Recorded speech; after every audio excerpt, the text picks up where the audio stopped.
वेळोवेळी निर्मळ निस्वार्थी आणि सत्कार्य करणाऱ्या मनुष्याची परीक्षा घेत असलो तरी आयुष्यभर त्याची साथ सोडत नाही आणि दुराचारी दुष्ट माणसाला बहुत कुछ देत असलो तरी त्याची साथ देत नाही. तुमचं मन शरण जाणं गरजेचं आहे.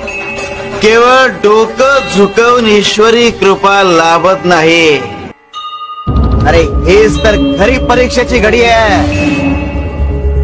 मोहाचा एक क्षण असतो आणि आपण त्यावर मात करतो की नाही हे महत्वाचं. तुझा मोह तुझ्या दुःखाचं कारण ठरेल. एकदा का ती वेळ गेली की उरतो तो फक्त पश्चाताप. संयम ठेव. सर्वात मोठी लढाई स्वतःशी असते. जरा मनावर ताबा